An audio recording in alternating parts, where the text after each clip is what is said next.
question per the NCAA and per what we're doing here. So if you can make that change here in the next 3 to 5 minutes, that would be fantastic. So again, that's the only thing I ask right now. I'll let you know as soon as I find out. I'm told that Kevin McCullough is on his way.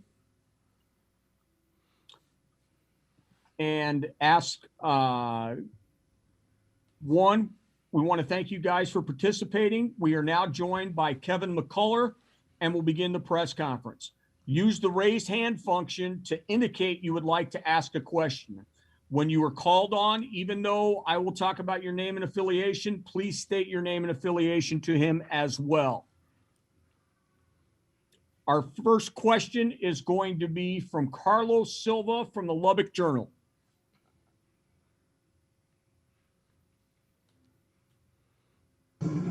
Hey, Kevin. Carlos Silva from the Lubbock Avalanche Journal. Just wanted to ask you, a critical part of that second half was when Mac was on the bench and you guys went on that 24-4 run. Can you just speak to what Terrence was able to do in terms of making plays, as Coach Beard likes to say, once the NCAA tournament starts? Yeah, what's up, Carlos? And yeah, late, Coach just came in at halftime. We had to make some adjustments at half, and really we're just focused on playing defense and being the more aggressive team. And just letting the offense come. TJ started making shots, and we just kept playing through them, and we kept trying to get stops on the defensive end.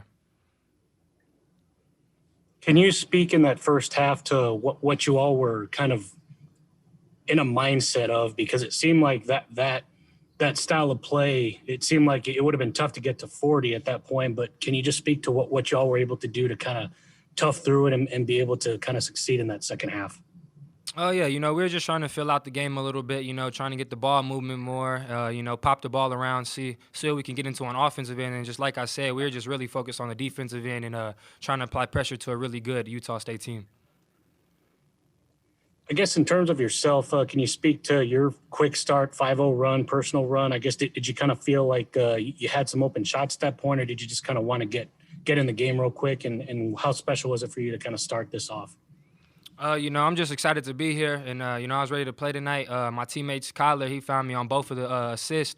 He seen me wide open, and he drove in there, and he got me going early. So, credit to him, and I'm just happy to be here right now. Last one from me. In terms of Keita, their shot blocker, you guys seem to drive the ball to the basket, try and get a kind of call for the foul, so to speak, as Chris Beard would talk about. In terms of what the aggressiveness was, how do you feel y'all played aggressively on the offensive end, and on the defensive end, how did y'all feel about just creating turnovers and being able to get quick points off those? Yeah, like you said, yeah, Coach Beard, he always tells us to demand the foul, and we're trying to be aggressive, go at him and attack him. He's a really good player and really good shot blocker, and that was our game plan on offense. And then on defense, just trying to pick up full court and just apply pressure and be the more aggressive team, diving for loose balls, trying to get every 50-50 ball. All right, our next question will be from Eric Kelly from KAMC TV. Hey, Kevin, Eric Kelly from KMAC here. In terms of this game, obviously it's talked about a lot being a game of runs, and this one was kind of back and forth.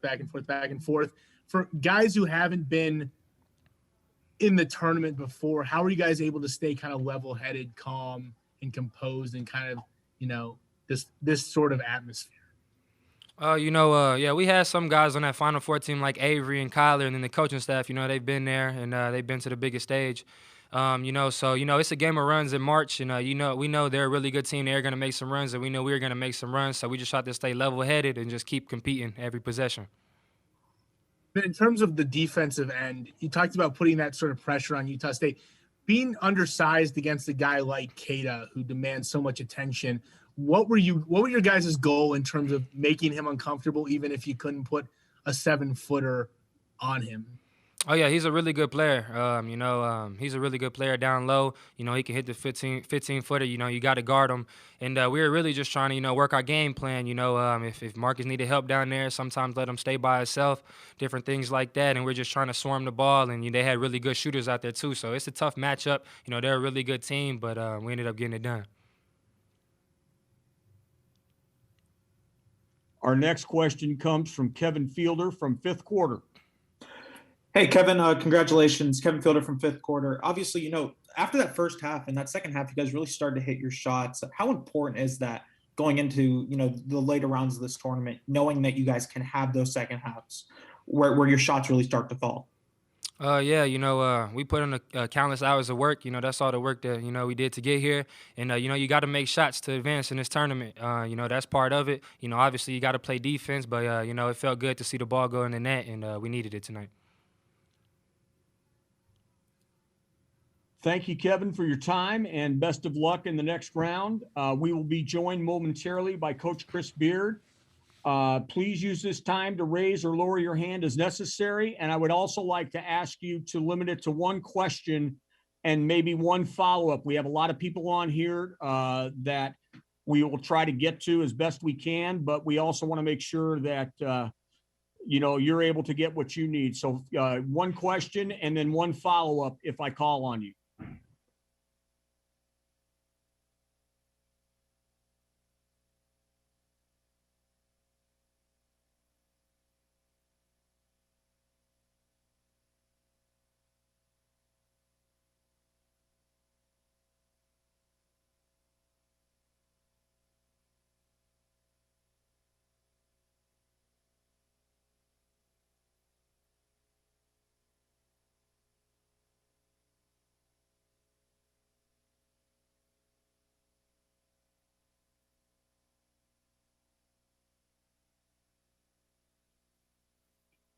I would again like to reiterate that to be called on, you need to work on in making sure that both your name and the affiliation that you have is noted on the screen per the NCAA. So if you get a chance right now, you can make that change for some of you.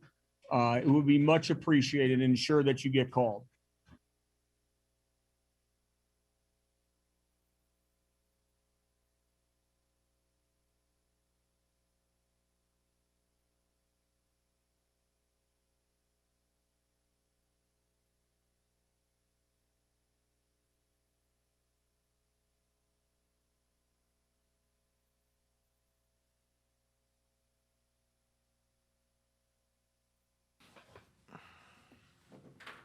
Coach, you can take your mask off. Thank you. We will now begin with an opening statement from Coach Beard and then go to questions. We ask that you use the raise hand function to indicate you would like to ask a question. When you are called on for a question, please state your name and affiliation, even though I may do that right before. Coach, go ahead and give us an opening statement, and then we'll go to questions. And I want to start by congratulating Utah State on an outstanding season.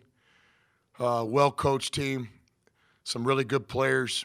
We knew they were not going to beat themselves, and we were going to have to try to be the aggressor to get this first game under our belts. It's a unique relationship in this tournament with whoever you play in the first game because you really have about a week to prepare, and you learn so much about them. I saw every game they played, every press conference. You really feel like you're kind of a part of their team by the time the ball is finally tipped. So they had an outstanding season. Lost a couple games early and then just went on a run. Very worthy of their bid, and just got a lot of respect for their program. I want to wish all those players a healthy offseason and summer. I just can't tell you how much respect I have for them. In terms of our guys, it's a happy locker room because we, again, knew that we had a tough draw. Utah State, one of the most disciplined teams in the tournament. Keita, really a good player inside, so all sorts of challenges, so we're pleased to win. So that would be my opening statement. And then Mr. Lenardi, I just want to thank him again for, he never picks us, and our guys kind of feed on that. So I tell the guys to stay off of social media, but it's almost impossible this time of year. But a couple guys brought that to our attention that he once again didn't pick us. So not sure if he got a speeding ticket in Lubbock back in the day or something. But, last time we were in this tournament, we did pretty well, and we intend to make a run this year too. Thank you, Coach. Our first question comes from Carlos Silva from the Lubbock Journal.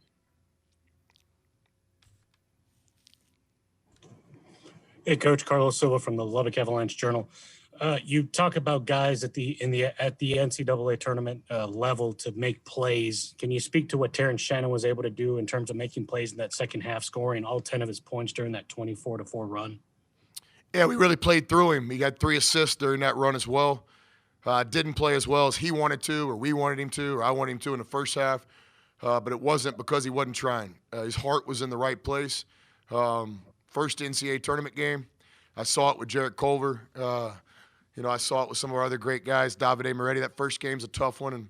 And, I thought he did a great job at halftime, calming down, taking the coaching, having confidence in himself, remembering all the hours in the gym and the sacrifices that he's made since last season ended to now, and really having the courage to play great, down the stretch. And I, give his teammates a lot of credit. We recognized who the hot hand was. TJ did a great job offensively in the game. Last one from me. In terms of the 22 turnovers that you were able to force against Utah State, what were you able to do to get them off kilter? Because as you said, they've been a team that's taking care of the ball, especially Keita, who they kind of really run their offense through. Yeah, for us, it always starts with Coach Adams. In my opinion, one of the best coaches in college basketball. Guy's been doing this for a long time, and we trust Coach Adams. He does a great job putting together defensive game plans for us, the players, and myself and the rest of the staff. We got a lot of faith and trust in Coach. He did a great job with this game plan. Above all, the players deserve the credit. Again, it was a game plan based on our respect for Utah State. This is a disciplined team. This team's not going to beat themselves. We really felt like we had to be the most aggressive team. We were willing to take some chances and leave ourselves open to some punches in doing that. And we did that today, gave up some easy baskets, a couple threes, but I thought obviously the ability to turn them over, create some offense from our defense, really was probably the difference in the game. Our next question comes from Ryan King of KLBK. Hey, Coach. Ryan King with KLBK here in Lubbock. Just this game seemed like it had so many runs back and forth. What did you see in the one specifically right there at the beginning of the second half? You guys went on a 16-2 run that really felt like you took control of this one. What was really working in that run specifically? Yeah, I agree. NCAA tournament games are a game of runs. You got to have a lot of poise, ups and downs. Got to stay the course. We didn't want to get into a one-possession game with Utah State because we know how disciplined they are, and they've got some really good players that can play through late. They did great this year through late last-minute games. I thought specific to our successful run at the start of the second half, our defense remained consistent. In the first half, we guarded. But really what helped us on that run is our offense opened up. We got a little bit more aggressive on our break, a little bit more aggressive with our shot selection, and just told the guys to play fearless, to play with courage, to let it rip. That's our deal. This NCAA tournament, we try to give our guys a theme each year when we're here. Let it rip. We've earned the right to be here. We played in the best league in college basketball this year and held our own. And, we think we can win 6 games in this tournament. Not going to be easy. No one's going to predict us to do it. But when it comes down to a 40-minute game, I think we can play with anybody. The more aggressive we are, I think the better chance we have. And finally, were you impressed with, without having an NCAA tournament last year, your guys obviously can't pull back on that, and the team from 2 years ago looks so different. Were you impressed with the ability to answer so many runs and so many things they were able to do in this game and not let the moment get too big with no NCAA tournament last year? Yeah, I was. We got some veterans, though. We rely on Marcus and Kyler and Mac and JB and those guys to give us a poise, and we certainly did. It was great to have Burton back out there. He hasn't played in weeks. He's playing with a deal now where he's showing a lot of courage and fight and toughness to try to help the team, and he did. Big shot in the first half, gave us some calm minutes, and he was a real vocal point in our timeouts. He's an outstanding player. The guys that have been here before, Kyler and Avery, Marcus has played an NCAA tournament game. So we had just enough experience where I thought it allowed us to kind of calm down and understand, hey, let's don't get rattled. Next question comes from Eric Kelly, KAMC TV. Hey, Coach. Eric Kelly from KMAC. What can you say about the performance of Marcus today? Obviously, a tough matchup inside, but he's able to take one of the best shot blockers in the nation in the post a little bit on offense, and then did a good job holding him on the boards as well. Yeah, I thought Marcus's mind and his heart was in the right place today. He came to play. No doubt about it. We played through him early. He kept us in the game in the first half. It's a load down there trying to guard Keita. Make sure I'm pronouncing his name right. It's always kind of disrespectful when you don't know it. I know these guys by numbers, but Keita, 23, outstanding player. I think he's a future pro. So Marcus knew he had his hands full, but I thought Marcus more than held his own and battled. Marcus is an experienced player. You know, he's the preseason newcomer of the year in the Big 12 for a reason. Did a lot of work at the Division I level at VCU. I mean, he's here. This is his time. These lights are not too bright for Marcus. I thought in the second half when we made a coaching decision to go small ball, Marcus was dialed in on that bench, and just a great teammate. Just like Marcus, from the very first phone call in recruiting to today right now after the game just a few minutes ago, Marcus isn't chasing stats. He wants one thing, that's to win, and I thought that's exactly what he did today. He played like a winner. And then obviously I know you guys just spent, 40 minutes keeping the season alive, but just what do you know about obviously what Eric Musselman's been able to build down there at Arkansas, your next opponent? Yeah, I like Muss. We're friends.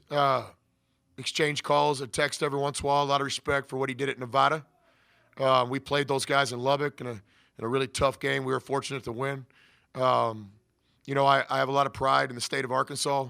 Little Rock will always be special to me. Got my first Division I opportunity there, and I just love that state. I follow that program. He's doing a great job. And so a lot of respect for their program. I've seen him play as a fan this year. I know they got a lottery pick. I know they got a couple other NBA guys. I know they got an NBA coach that's going to game plan and scheme. And so it'll be a real challenge for us.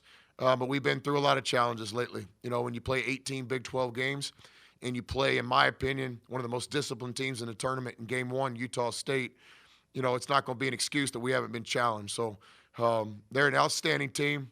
They're worthy of their high seed. They've had a great season. Nothing but respect for Coach and those players. We look forward to the opportunity to play against a great team. Next question comes from Paula Yeager.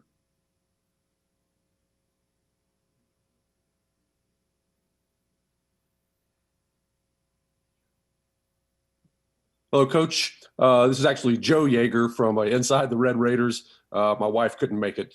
But Coach, I was wondering, in the first half, it seemed like you weren't getting a whole lot of contributions from too many guys except for Marcus and maybe one other guy. But it seemed like everybody you put on the court in the second half was actually giving you major contributions.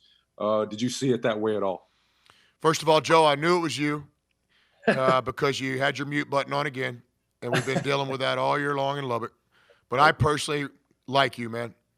I kind of respect what you do, so I'm going to kind of hang in there with you for a long time. Wes Bloomquist was back here, pull the cord. It's Joe again, pull the cord. I was like, no, Wes, let's hang in there with the people that were here when this thing started, Number two, I'm looking at myself here in this NCAA tournament high-def camera. This is obviously a Zoom press conference. Dude, I felt like the beard was a good thing, but, man, I have got major white in the beard right here. Not really sure how I feel about that. A little bit concerned. Haven't seen that all year. The NCAA must be rocking a different camera than we have in Lubbock. Your question, Joe, yes, I agree with you. March Madness, to me, is a player's game. It sounds really obvious, like Captain Obvious here. Your best players have to play well.